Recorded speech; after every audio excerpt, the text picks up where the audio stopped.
করি নাই, যেন নামাজ পড়তে পারি। আল্লাহ পাক বলবেন কেমনে বান্দা এই যে কেন তুমি দুনিয়ার মধ্যে পাঠাইছো?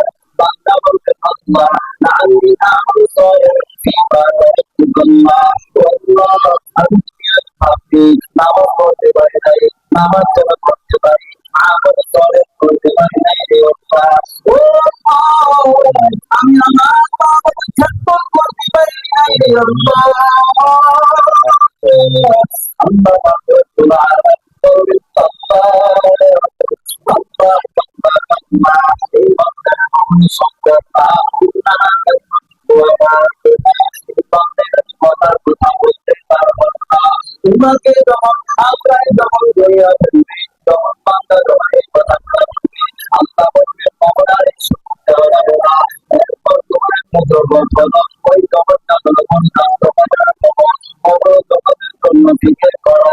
এবার যখন এই বান্দা তোবা করার সুযোগ পাবে না, এবার যখন বান্দা দুনিয়া থেকে যেতে পারবে না, প্রতিমধ্যে তোবা করার জন্য রাস্তার মধ্যে গেলে দুনিয়া থেকে বিদায় হয়ে যাবে।